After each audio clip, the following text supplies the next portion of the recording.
Welcome to this free immigration help channel. Today is August 5th, 2023, and we are getting into the volume 143 of me answering your immigration related questions. As always, before beginning this video, I'm gonna mention I am not an immigration attorney. This is not legal advice. All the information provided in these videos on this channel are directly from official government sources, like of course USCIS and the Department of State with their visa bulletin. Also, I'm gonna quickly mention again, this is the second volume I think that I mentioned it and doing it. Basically now, instead of labeling all these videos as answering your immigration questions, I'm gonna label it by some of the most common questions that are asked in this and answered in these videos, so that they are easier to find if you are not watching a live premiere of the video. Okay, so let's start with the very first comment from Basir Kashani 2162. Basir, thank you for your comment. So Basir asks, "Hi sir, my priority date is 29 December 2017. I received welcome letter 2 years ago, visa category F2B, alright. I'm not able to pay fee or submit documents." Okay, so Basir received the welcome letter to the NVC portal. He can log in to the NVC portal, but it is still locked, so he's not able to start his documentary qualification process. How do you determine when, approximately, how do you estimate when the NVC portal will become fully open? Well, Basir, in order to do that, we're going to take a look at the visa bulletin, and instead of looking at the graph A, which is what we usually look at, we're going to look at the graph B, dates for filing family-sponsored visa applications. That's the graph that is showing us when the NVC portal opens up so that you can start your documentary qualification process. And since you received the welcome letter 2 years ago, I'm assuming it should be pretty quick, but let's take a look and do some better estimates. So you are F2B, so here's the F2B. And I don't think you said the chargeability area, so we will just assume all chargeability area, which is the rest of the world. So unless you are in China, India, Mexico, or Philippines, you are in all chargeability area. So F2B looks like right now we are showing 1st January 2017. Now your priority date is in 29 December, so very end of 2017. And this right here is the very beginning of 2017. So looks like roughly you have another year to wait before the NVC portal fully opens up to you so that you can start documentary qualification process. So you still have a little bit of time. I would recommend checking out, there's a video that I've recorded probably a few months ago where I am showing a real NVC portal that was open, that was already documentarily qualified, and you can see exactly what steps are, what is basically entailed in general in this whole documentary qualification process. So you still have a whole year, you really don't need to rush, but 6 months down the road, you can start preparing all of the documents, putting the fees together, not the fees together, but the funds together for those fees, because you have the DS-260 that you need to pay for, you have the Affidavit of Support that you need to pay for. Also, I would recommend doing some research on what is the minimum income requirements for the petitioner in order to be a successful sponsor for the beneficiary. I also have the video, what is the minimum income, on this video, so check that out as well. But roughly, as of right now, judging by the graph B of the visa bulletin for August 2023, you're looking at roughly another year. So let me post a response here, and we're gonna move on to the next comment question from Vali DH1587. Vali, thank you for another comment question, appreciate it. So Vali says, F3 category with documentary qualified as well as priority date has passed too, which was 25 December 2008. Okay, chargeability Afghanistan, so all chargeability, but live in Islamabad, Pakistan. Okay, embassy at Islamabad don't respond at all, and has no email address provided for inquiry purposes. I want to ask when they send us the interview letter. They are quite slow and slots are not available easily as they are understaffing due to corona breakthrough, although the pandemic is gone and precautions has been lifted a long time ago. I don't know what to do. Vali, very sorry that you're dealing with. I do know that most of this information is from you guys. A lot of people are commenting on this channel, and You guys are as much of a source of information for me as, way more than I am for you guys, honestly. So I do get a lot of comments from people in Pakistan, and they are all, well, most of them are complaining that Islamabad embassy, US embassy in Islamabad, is pretty busy and not very responsive. So you're not the first one to complain about it. Let me take a look at the visa bulletin and see, make sure that we really are current on the priority date. So your F3 all chargeability area, 25th December 2008. So let's take a look at the graph A. We are now looking at the graph A because Vali is documentarily qualified already. So F3 is showing January 2009. So January 2009, and you are 25th December 2008. So you literally are right there. You're literally right there, like, what is it? This is horrible math I have, I'm sorry. So December 5th, so 25th December, I'm sorry. 6 days, and we are in January 2009, plus 8 more days. Horrible math. So 6 plus 8, that is 14. So you're only 14 days that your immigrant visa is available. You have to keep in mind that US Embassy, they do have some administrative processing. As soon as they see that the immigrant visa is available for that person and that the DS-260 is on file and everything is good to go, now they have to look into their scheduling system. They have to schedule an appointment. You get the point. So you will probably wait another, I would say, at least 3-4 months, at least. And considering that Islamabad embassy is pretty busy, it might be longer. Personally, in my situation, when I petitioning for my parents, that's immediate relative category, we waited 9 months for them to just schedule the interview after they were already documentarily qualified. And in immediate relative category, the immigrant visa is immediately available once the I-130 is approved. So yes, your immigrant visa is current, yes, but you still need to keep in mind that there is some processing, that there's a scheduling, so far so forth. So you are at least looking at another 3-4 months waiting before you find out the interview. Also, another thing to keep in mind for you is there is a possibility that your interview is already scheduled. Unfortunately, well, you tried to reach out to US Embassy in Islamabad and they didn't tell you anything. I wish they did, but most likely there's a very high chance possibility that your interview is already scheduled. The only reason why you don't know that it is scheduled is because they can only tell you that it was scheduled for a certain date 30 days before the date. So for example, if your interview is, let's say, scheduled for November 1st, 2023, you will only find out on October 1st, 2023, or 30 days before. And the reason why they do that is because they gotta give you 30 days in order to do the medical examination. You cannot do the medical examination earlier than that time. And if they do send you that information, then obviously there's a chance that people might do it. Hopefully it will change soon. There is a conversation that this will change, but as soon as it changes, I'll definitely make a video and provide an update. But Vali, you're almost there. A little bit more patience.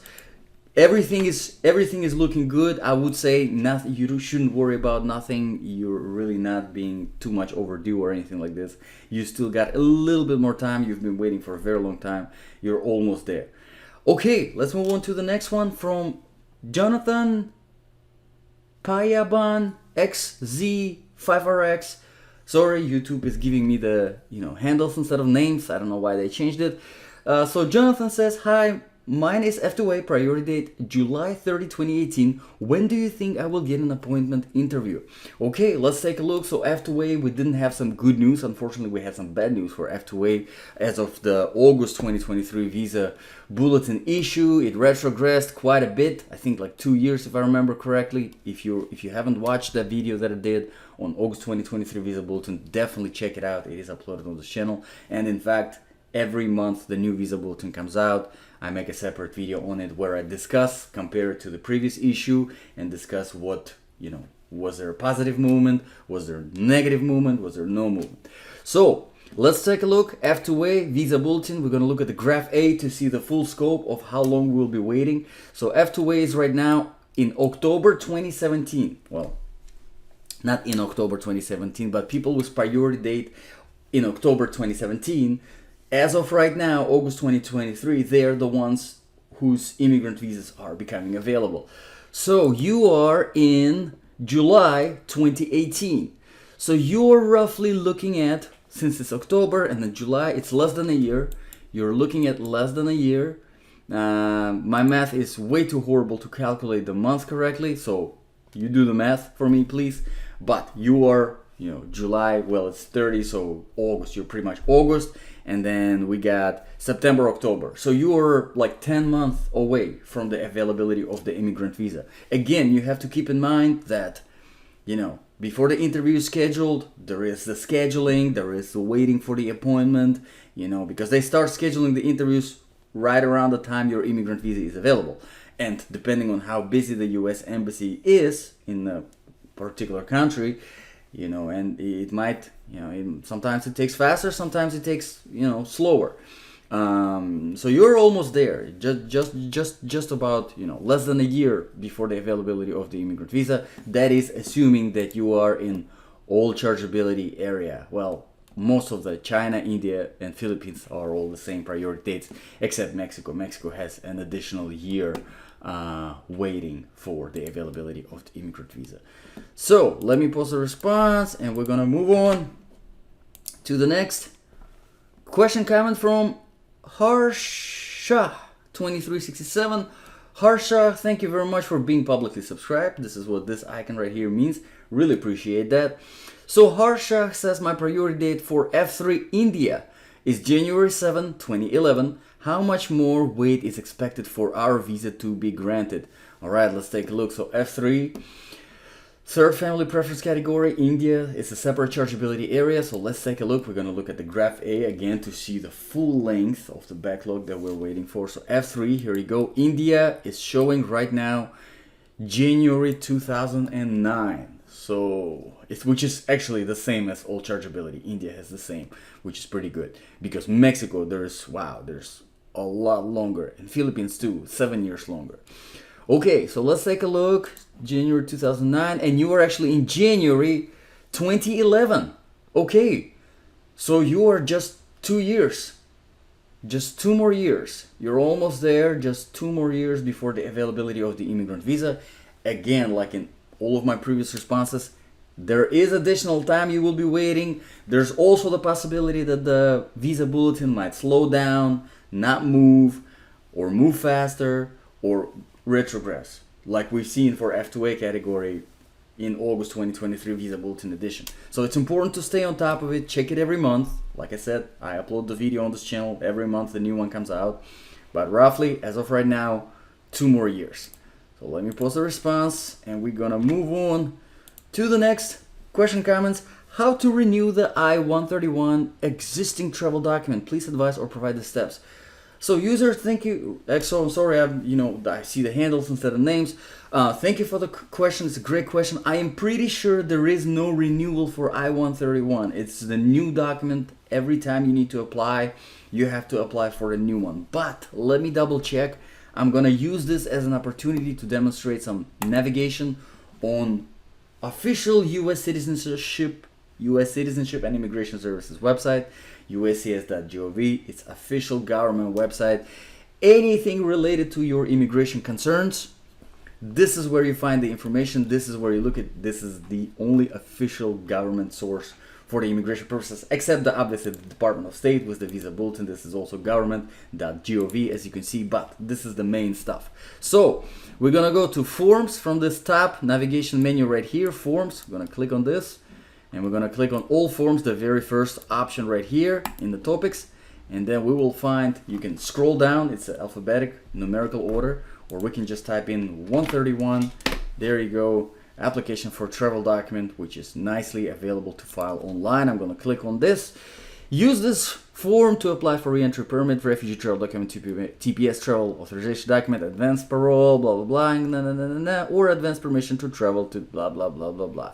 Okay, if you file this form to request an advance parole, okay, if you file this form, all right. So everything so far points to the fact that it's literally just application. There is no renewal, but I'm gonna open the instruction. And let's see if we can find the word renew in this document. Renew. There you go. Let's see. No, renew, ability to renew DACA. That's not it. So moving further to operation status, employment, renewed employment authorization. Nope. So no, looks like you have to apply each time for a brand new one. But let me double check one more thing to make sure that, you know, I'm gonna answer this correctly. And another way that you can tell whether basically what you can accomplish with this application or petition is by opening the application or petition itself. And because it's available online, it might be a little bit harder to do if you are filling it out online, but nicely all of the applications and petitions on USCIS website are available like this in the PDF format, which you can open and actually preview it before filling it out. So here we go. Application type, there you go. Right here in this section, it will tell us basically right here from 1A to 1F which option we're selecting, what we can accomplish with this application. So if there is a renewal option, it will say right here, I already have a travel document and I want to renew it or extend it or whatever. So let's see, I'm a permanent resident or conditional resident. I'm applying for re-entry permit. Nope. I now hold U.S. refugee asylee status and I'm applying for refugee travel document. Nope. I'm a permanent resident as direct result of refugee or asylee status and I'm applying for a refugee travel document. Nope. I'm applying for an advanced parole after temporary foreign travel. Allow me to return. Nope. I'm outside the United States and I'm applying for an advanced parole document. I'm applying for an advanced parole document for a person who is outside. So no. No, definitely there is no option to renew the existing document. You are applying basically for a whole new document each time you submit the application. So let me post my response here. And I'm gonna put the link for the reference so that you can check, verify my answers, and put it right here. Okay, so let's move on to the next question comment from Monica Pierre 7819. Monica Pierre, thank you very much for another comment. I really appreciate it as always. Can someone, actually there are two comments, so I'll read both of them. Can someone on visitor visa file to change their status to get a work permit? What can this person do? That's an excellent question. All right, let's read the second one. Good evening, sir. Welcome back. Thank you. Appreciate it. Yeah, I've been out for a while. Am I going to get my interview this year? I am in the F1 priority date, June 19th, 2015. Thanks in advance. Okay, so that's two separate comments, questions. Let's start with the first one. So it really depends. Basically, what the work permit is, right? You know, it's not a separate immigration status. The work, you know, the ability to work in the United States, it's not really a separate status per se, right? It is a benefit of having a certain status. And obviously you have to be in a status that allows you to work in the United States of America. One of them obviously is being a permanent resident. But whenever it comes to visas and being on a visa, we are talking about the work visa. Whether it is a non-immigrant work visa or immigrant work visa, it doesn't really matter. But if you can find, you know, an opportunity, like for example, if it's temporary opportunity, like for example, J1 exchange visitor, where you're coming to the United States specifically to work and you have a job offer, there you go. Or for example, H1B work visa, where a company is willing to sponsor this visa because it's the employer that is filing the applications, they're submitting the, you know, the labor certification, whatever, with the Department of Labor that they have to go through. So it really is heavy on the employer. So if you're able to do that, if you're able to switch, you know, to find the opportunity first, that's number one thing. To find someone who is willing, an employer, a US employer who is willing to sponsor you, or to find an opportunity to make an investment and do an investor visa. One of those, basically, to change from a visitor visa that does not give you the right to work in the United States, to switch to a visa type because of an opportunity, a successful opportunity, obviously, that allows you to work in the United States, then yes, absolutely, you can apply for the work permit and get it, in employment authorization, and you're good to go. But that's really the hard part, is finding the opportunity that will allow you to do that switch from, you know, a visitor visa that does not allow you to work to something that allows you to work. So I'm going to post the answer here. and we will move on to your next comment about, your interview. You're asking if it's going to be this year. So your F1 priority date in June 19th, 2015. Let's take a look at the visa bulletin. I think all chargeability area, that should be correct, but let's take a look. So I'm going to look at the all chargeability area, graph A, F1. Right now it is showing January 2015. And you are in June 2015. Okay, so as of right now, looks like you are just 5-6 months away from the availability of the immigrant visa. So it is very, very possible that you might get, 6 months. You're asking if it's going to be this year. Since you're about 5-6 months and we are already in August, you're looking at roughly, as of right now, let's see, August, September, October, November, December, January. December 2023, January 2024 is when your immigrant visa will become available. Hopefully, if no more delays on the visa bulletin, hopefully. And obviously you have to keep in mind that there is, again, administrative processing at the US Embassy. They got to schedule the interview, and it might take quite a long time. It might take up to like 6 months. Like I said, in my case, it took 9 months. Most of the times it's like 3-4 months. So, yes, it is possible. There's nothing that is impossible. Absolutely, it's possible that you might get it this year. Things might speed up. Where you are, maybe US Embassy is not as busy. And once your immigrant visa is available, they will schedule it pretty quickly. It's possible. But most likely you will get it somewhere spring 2024, considering, taking into consideration the administrative processing to schedule the interview, so far, so forth. You got to do the medical examination and all that sort of stuff. So you're pretty close. There's still a little bit time, but you're almost there. All right, let's move on to the next question, comment from Supreme Being 30. Supreme Being, all right, awesome. I'm a US citizen and I'd like to petition my wife from the Philippines. Can you please explain the process and the steps that I should do? Thank you kindly, sir. Thank you very much for asking the question. I really appreciate it. Appreciate your comment. So basically, whenever it comes to petitioning, on the huge plus side, a huge major plus side, is because you're a U.S. citizen and you're petitioning for your wife, for your spouse, it's going to be an immediate relative category, which means that once your initial I-130 petition is approved, the immigrant visa for her is already available. So from then on, it's just dealing with the NVC, becoming documentarily qualified, then doing the interview, doing the medical examination, so far, so forth.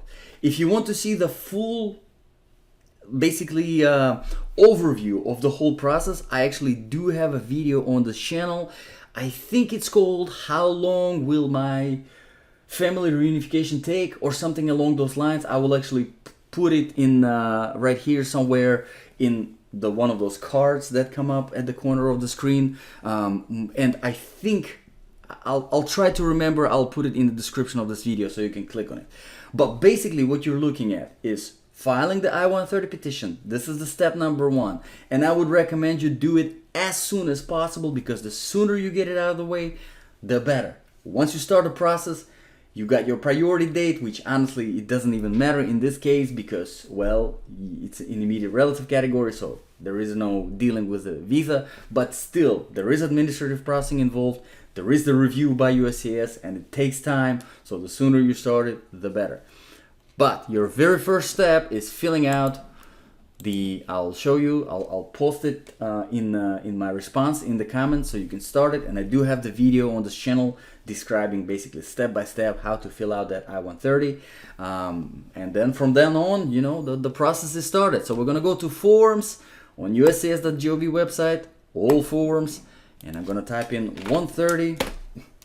There you go, and conveniently it is available to file online, which is great. It saves you a lot of time, prevents you unnecessary mistakes. It makes it much more user-friendly. If with the paper application you are thinking, do I need somebody to verify that I filled it out correctly or not? With online application, it really takes away all that stress. It really is pretty simple. Now the filing fee currently is $535 just for the I-130. Keep in mind you will have more fees as you go with the DS-260, with the affidavit of support, with the medical examination, but it's all later, just for you to keep in mind. But I'm gonna post this in my answer here. Like I said, I do have a separate video for the I-130. I do have the separate video for becoming documentarily qualified. So I've been talking for way too long. Documentarily qualified. I do have a separate video for the actual interview and what to expect. So, I'm glad you're starting this immigration journey, and I'm really grateful for your question. So good luck with all of that. If you have any questions along the way, you're always welcome to come back here and ask your questions. Okay, let's move on to the next, probably last question for today from Sunrise GP3YM. Sunrise, thank you for another comment. Always appreciate your comments. So Sunrise says, first, thank you for answering my question. Always welcome. I did what you said, but I was confused because I saw many kind of forms like I-684, WI-64. Yes, there's a lot of I-684s out there. I was confused what to do. I don't know what to do. Which one apply for my brother applicant? My another question is this for all about my mom petitioner information. Thanks again. Okay, so let's take a look. I'm gonna click on forms once again. We're gonna go to all forms. 684. There we go.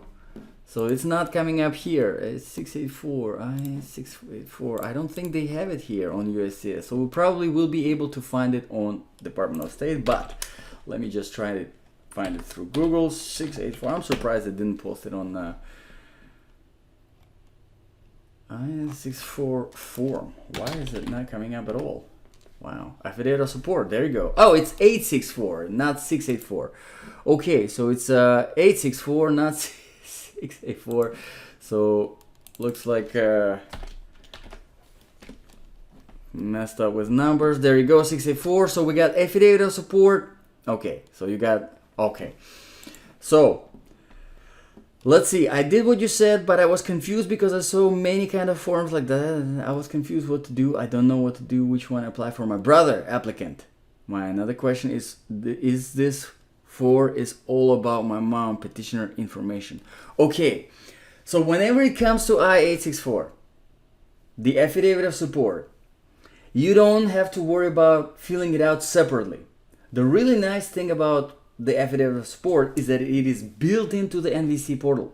So once once the petitioner gets the full access, well, it's petitioner and beneficiary both. They both get the full access at the same time, obviously, because it's the same case. But usually it is on the petitioner to log in and fill out the form I-864. And you don't have to worry about which one to fill out because it's right there. It's built into the portal. You just click the DS-260, fill it out. You click the affidavit of support. I don't even think it's labeled I-864 on the portal. So it's really straightforward. You just click on it. It opens up. You enter all your personal information, your financial information, what the assets, how much your income is, so far, so forth. And you submit it. That's really it. So you don't need to worry about finding a separate affidavit of support and sending it separately to the NVC. It is all part of becoming documentarily qualified. It is all part of basically, the NVC portal. That's really one of the things that you as a petitioner and really as an immigrant going through a family reunification process is one of the things that we have to deal with. So hopefully that answers your question. Kind of threw me off balance a little bit there because I-684, I was like, that does sound familiar, but it's not exactly the 684. So Sunrise, thank you very much for another question, comment. Hopefully I was able to answer it. And thank you everyone for tuning in today. I really appreciate all your comments, all your questions. If you have any additional comments, questions, don't hesitate to ask them in the comments, section below. Just make sure that you're not posting them under my comment within your comment. Because if you do, for some reason, YouTube does not send me those notifications. So once again, thank you for tuning in, thank you for your time, God bless, and I'll see you all in the next video.